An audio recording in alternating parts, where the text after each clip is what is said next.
Elon Musk and Tesla have made a number of new announcements about Tesla's Robotaxi, including new countries where full self-driving will be approved soon.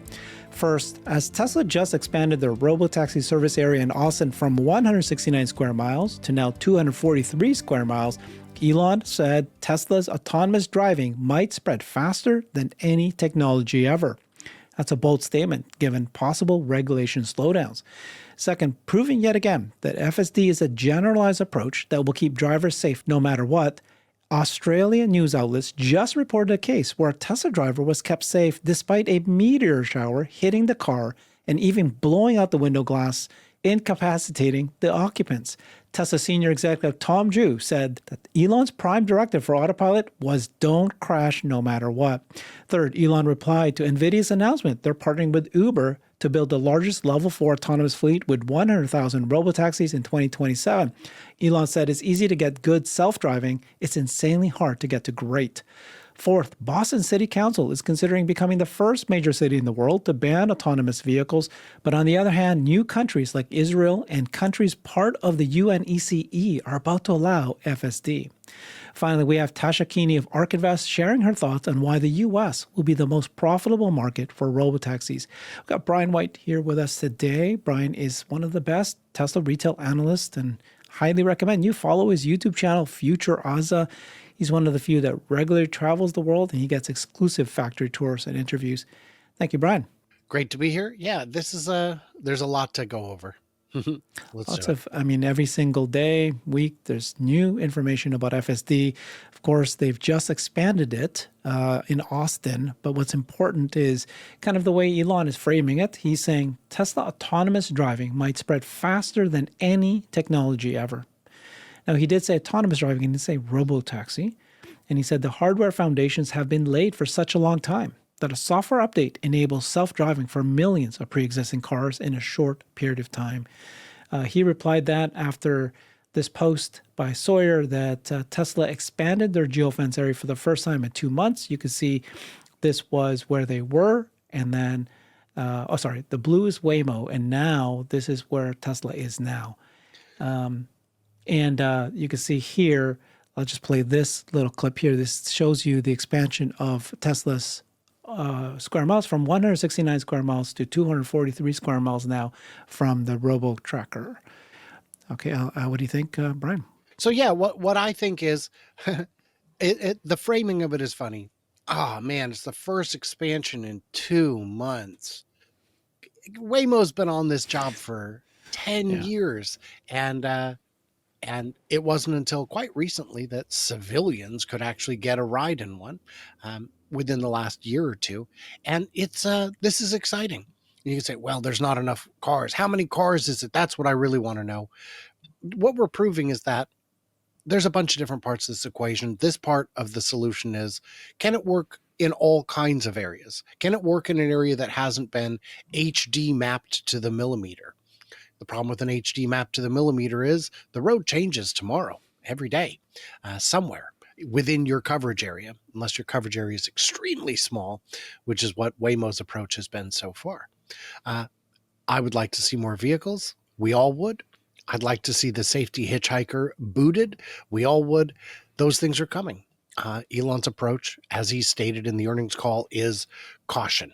We're going to be cautious. We're going to slow roll this, because if anything goes wrong, even if it's not our fault, it's going to make front page international news in ways that somehow Waymo just doesn't.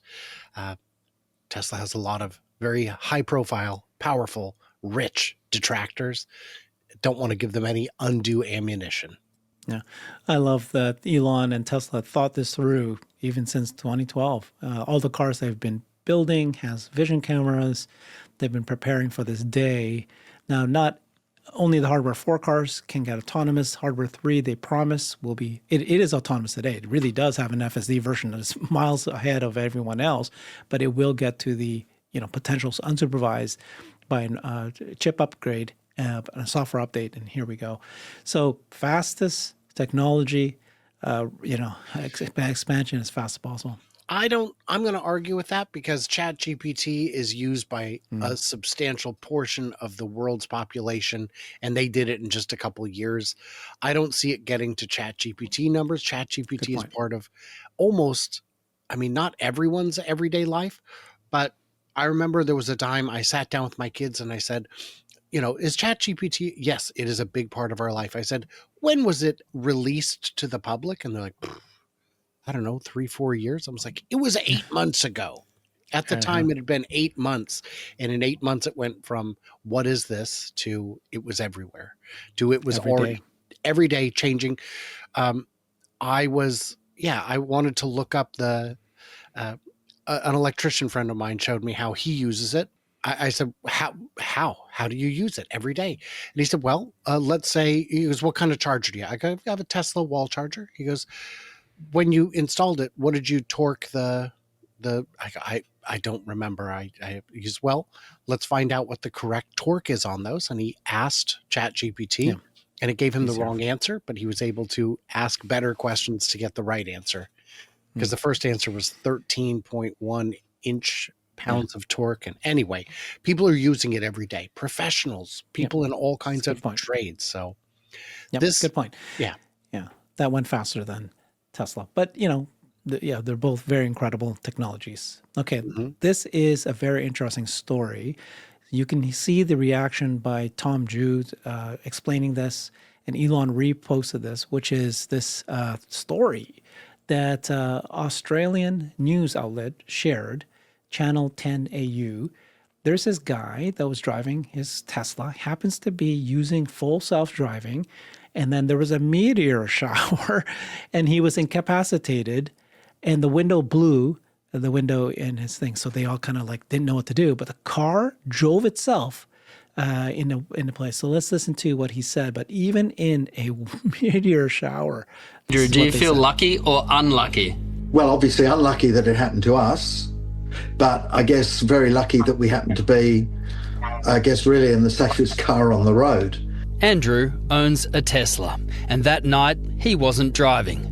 The car was 110 k's an hour down the freeway, and when the window exploded, the car drove on, nice and steady.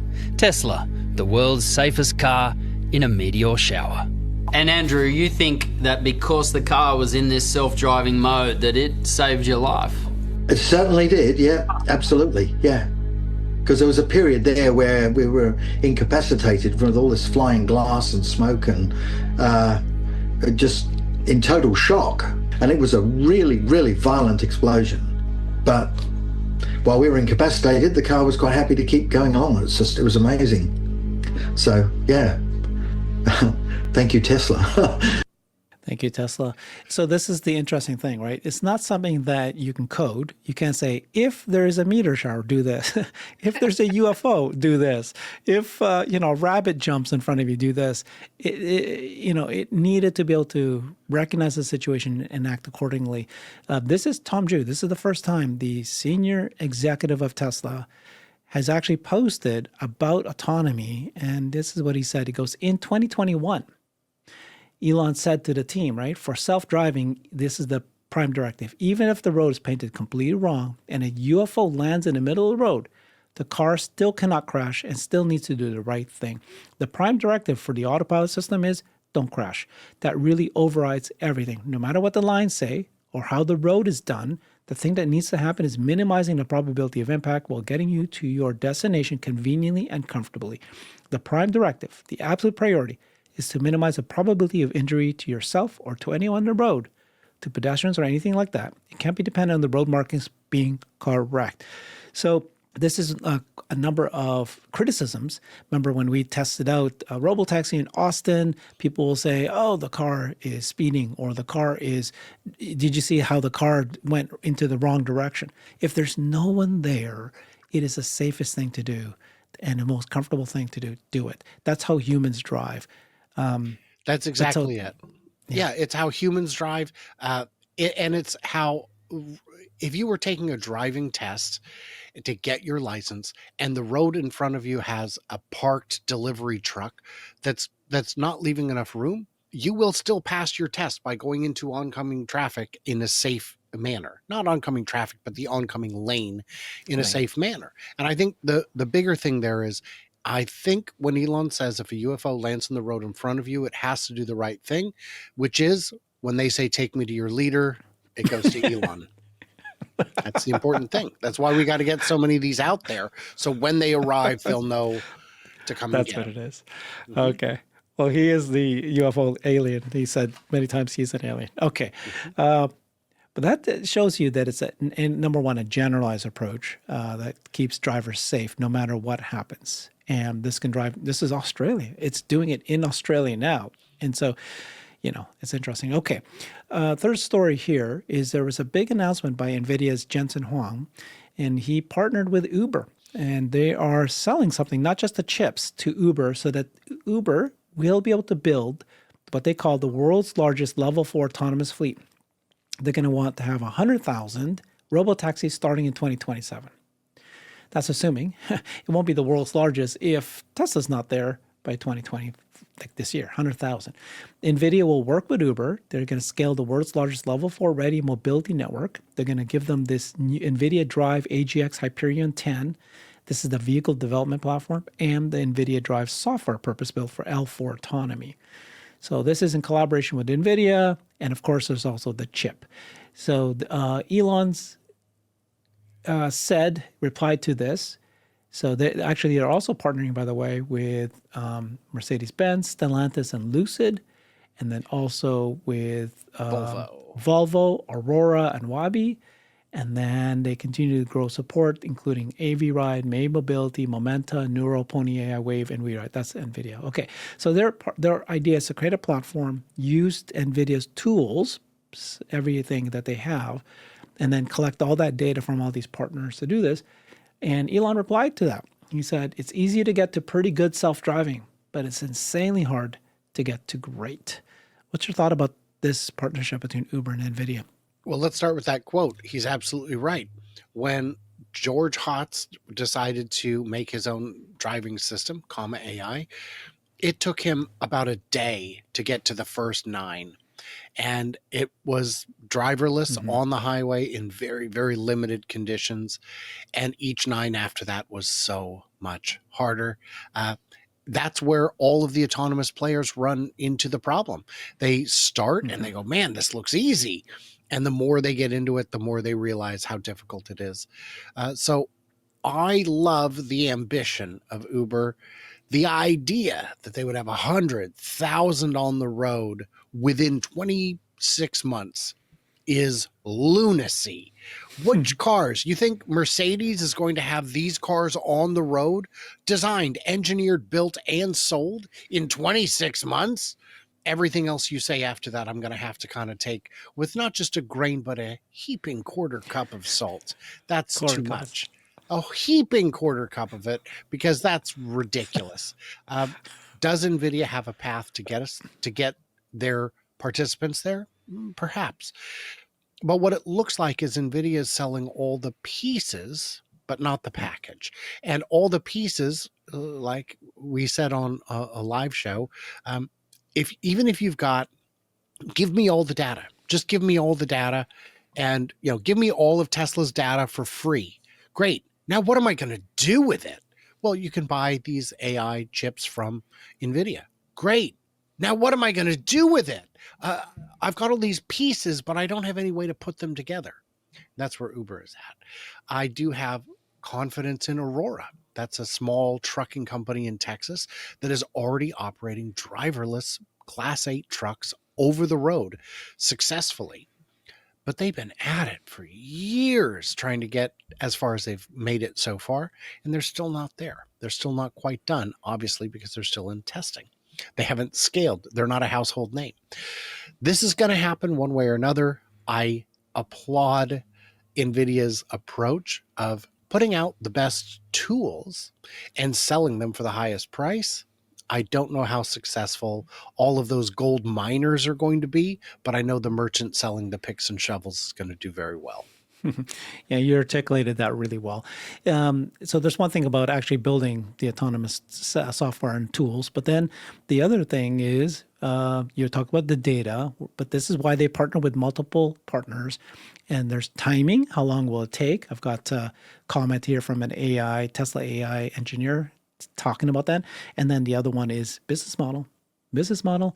You mentioned this in the last show we did. I mean, everybody's going to take a take, right? NVIDIA's got their take at 70% markups. You got the Mercedes automakers. They want to take. They think it's their thing. You got Uber. They're going to take their take. You're going to have the people who are supplying the LiDAR, the company that's going to put the LiDAR and all this information, all this other sensors into the car. Everybody takes their take. And so that becomes, how do you sell this at a business model where it actually is profitable? So it's not sounding good. That is exactly the question. Mercedes isn't going to take a loss on these vehicles, not any more than they would if they were selling any new vehicle. A brand new vehicle, you expect to lose money on the first day because you've got all those expenses that went into making the first car. But Mercedes isn't going to cut their rates. Why would they? And yeah, Uber is out to make a profit. Everybody's going to make their profit. And at the end of the day, you're competing against someone who is vertically integrated, who designs everything in-house, who builds most of the things in-house, more than any of their competitors, and has a purpose-built platform. Those big players, we're not seeing any of them planning to develop and release a purpose-built platform. You see them at the car shows all the time. Oh, look at this cool concept. It's a rolling living room. Very common. I don't remember the last time I went to a car show and didn't see two of them. Other than the Portland Auto Show, it's too small. The rolling living room has been around forever. Nobody ever builds it. If you start making a plan to actually build it, maybe we can have a conversation. But until then, you're trying to build a car that is a jack of all trades, that can be taken to the track on Saturday and run around with all of the costs associated with that. But also it has to have all of the things that make it an ideal robotaxi. You're trying to build two cars into one. It's going to cost not twice as much, but substantially more, maybe twice as much. So this is Yuntat Tsai. He is an engineer working right now for Tesla, AI engineer specifically. And he said, the autopilot engineer, he said, my team, so he worked in NVIDIA.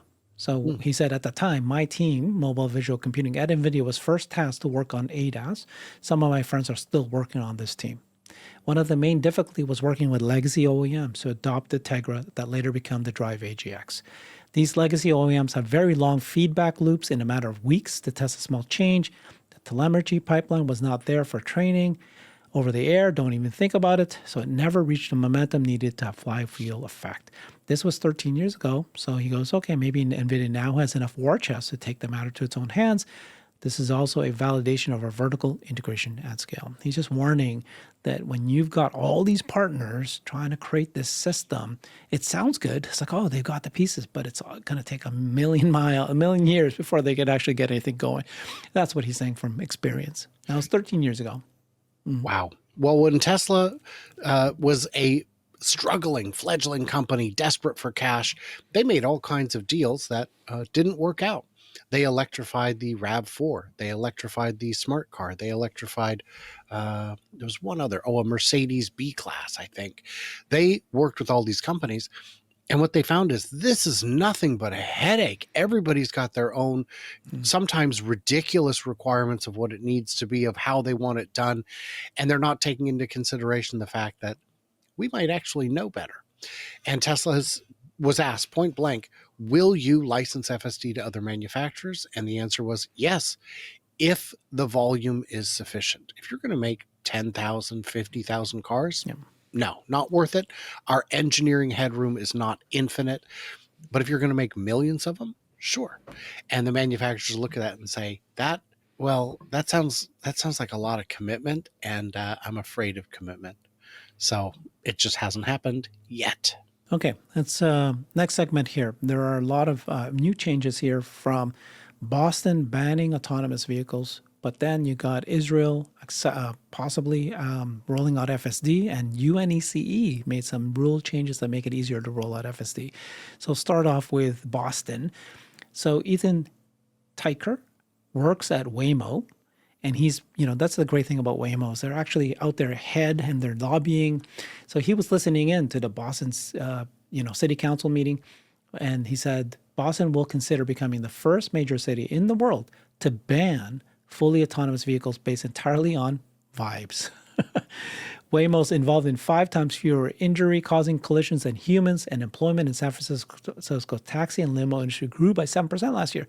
So it sounds like that, the city is more concerned about losing jobs from taxi and limo and ride hail. This is why Dmitry Dolgov should focus more on southern cities. And he said, false dichotomy. Now, I'm not saying leaving Boston. I'm saying expand elsewhere, just in case. He goes, we're doing both. So he's saying, yeah, we're going to go to the south, but we're also going to go to the north. So that's Boston. Thoughts on their potential thinking? I don't get it.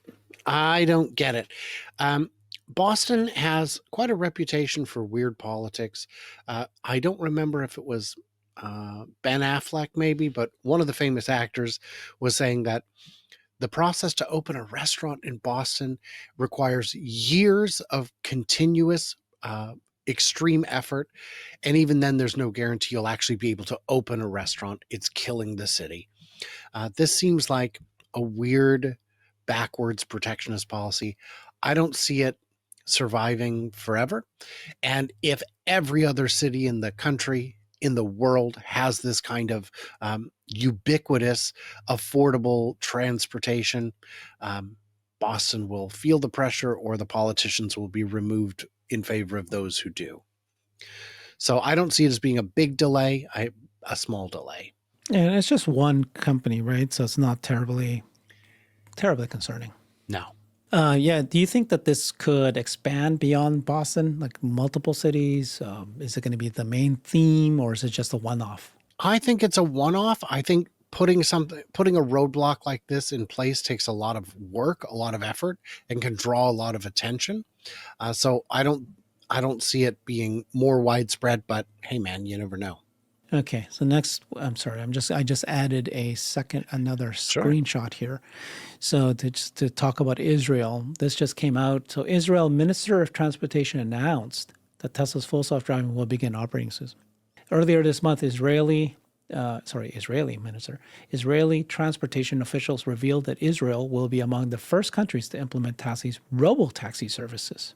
So that's my point, right? It's like, yes, you're going to have jurisdictions that is going to say, no, not here, never, regulations. But the vast majority will be first to raise their hand and says, please start here first, because they know that it's going to be technology improving.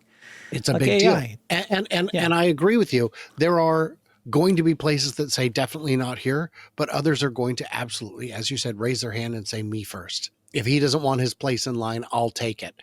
And I think the roadblock dominoes will fall faster than the ramp of production and acceptance generally will anyway. Yeah, you and I agree on that part. Regulation is an issue, but it's not a roadblock. Okay, FSD in Israel soon. The Ministry of Transportation of the State of Israel said, I've received many inquiries from Tesla drivers in Israel. We did it. Elon replied to that, by the way. He said, cool. FSD is super convenient and increases safety significantly. So that's Israel. I mean, now we have FSD in Australia. We have it in now soon Israel, Mexico, China. I mean, it's like, and the only, there's a few cities, and we're still waiting for Europe, but it's going to happen. We're going to share some data there. So this is around the world. This is a platform, a tool. You and I are using it in Washington State. Our friends are using it in other states. And this is not limited to California and Austin, where they're in Robotaxi. And it works so well. A joke I made on the live stream this week, and I stand by it, is I would never drive a Tesla. Cool. You don't have to. Just buy one and let it do all the work. I had a crazy person on X yesterday telling me that I posted a chart showing electricity rates around the country, average electricity rates, and a guy reposted it saying, see, look how expensive it is, and they tell us we're going to save money on gas. I go, the chart shows you are still saving money on gas, even in the most expensive places. He said, yeah, but how much more does the car cost? It's like, What are you talking about? The value is extreme. What I paid for my car is what I would have paid for a very fancy gas car that doesn't have the kind of features, that doesn't have the kind of acceleration, that isn't as safe, that doesn't have as good of infotainment, that's never going to get over the air updates. Why would I want that Mercedes or Audi or Volvo or BMW when I can have a car that drives itself? Yeah, I think I saw a stat, Brian, that only 0.1% of all miles being driven today in the US is FSD. So, Wow. right, it's just too little. Obviously, we're just a few of us doing it. That will change, but there's only a few of us who actually know that this thing exists. This thing can do what it's doing. That will change soon. So you've got the UNEC, which is UN, right? So there's a bunch of countries that are part of the UN, and they're all agreeing that this body decides if they approve FSD or Robotaxi. Anyways, these guys had this interesting, lots of little tiny things. And here they changed a detail in the draft. Drivers can now keep their hands close to the wheel and ready to intervene during a short system-initiated maneuvers. This is a small line with major implications for FSD supervised, because before they wouldn't even allow this. You would have to be authorizing the driver, need to authorize a move by the FSD. Now it's like, okay, you can keep your hands as long as it's near. You can let FSD make a change to that. So here's the hands-on requests. Here's the language that they put in. Yeah, so this is the kind of little tiny regulations that come in that, oh man, that make it a little more difficult. You and I have friends on X who are from all across Europe who are following this closely. Case Roland Schaap is an example. And they're keeping us up to date with what's going on. They're following this, and they're seeing a lot of these rules that are just weird and incredibly detailed that make very little sense if you zoom out at all. They're making regulations that would make sense literally today, but not tomorrow when they pass. And I don't know what the solution there is. I don't have one, but they're shooting themselves in the foot. We're seeing Europe falling behind, not just on autonomy, but on AI, on a lot of things. I don't know the solution. Well, I think it's economics is the solution. So we know that Europe is very regulation driven. When the time that Europe was deciding to go Euro or not Euro, like different countries, and I was in Germany at the time, and I was working there, visiting quite often because of a company that I worked at. The conversation was very clearly, they were saying that we have the United States on one side, you have China on the other side, and we're staying in the middle. And we need to act as a unit, combine our economy so that we can compete with the two. Okay? And so in the same way, this is what's going to happen now. You got the US adopting autonomous robotaxi, improving their economics, right? All their shipping costs will fall significantly. Then you got China doing this too. They're trying to be ahead of the US. That will force, hopefully, the Europe to realize, okay, if we don't actually, we can't keep regulating it for the sake of safety or whatever they think it is. We need to do this for the sake of economics. So that's what I'm thinking. Hopefully, we don't know. It's regulations, right? All makes sense to me. Yeah. So here's a final thing here from ARK Invest, Tasha Keeney. She's saying that she thinks that in China, the ride-hailing costs average less than $1 per mile versus about $2 in the U.S. And yet, ARK sees the U.S. as a more profitable early market. So that's why. So let's listen to what she said. One, the average ride-hail price is much lower than the U.S. So it's well below $1 per mile equivalent. In the US, it's closer to around $2 per mile. So although China also, of course, has lower manufacturing costs, you can imagine that because this is such a large difference, that in terms of the opportunity and the profit opportunity, that the US could be a more interesting market. I'll also say on price that the government has stepped in China for companies that have priced below that of average ride hail and actually asked them to have a minimum price so as not to, exclude anyone from a job in the future is sort of the thought there. So again, both a ceiling and sort of a minimum price. So it's a little harder to be competitive there, at least in the early days when you're scaling, right? At scale, of Of course, we expect those costs to come down from today's levels. But in the early days, it's a tougher market. Yeah, so there's a reason why Tesla is focusing on the US first. It's going to be more profitable, and hopefully they can work out the regulations if there is, but you actually don't, and I agree with you, not too worried at this point about regulation in the US to make this work. I am not worried about regulation in the US. I did not experience dollar a mile rides in China, and I've definitely never experienced $2 a mile rides in the US on rideshare. Both of those numbers strike me as low, but they scale. So I agree with the conclusion. Yeah, and I'm confident she has access to better information than I do. I was only in Shanghai on my last visit, so I could have a distorted view that way. Perfect. Thank you so much, Brian. That was fantastic. Great information you share always. Follow Brian at FutureAza. Check out his YouTube channel. He just visited China and he knows a lot about the Chinese industry. He did a lot of videos there for that. Thanks, everybody. Bye-bye. I've created a website that is the most comprehensive resource for the Tesla investor. Please check it out. Simply go to my website at herbertong.com.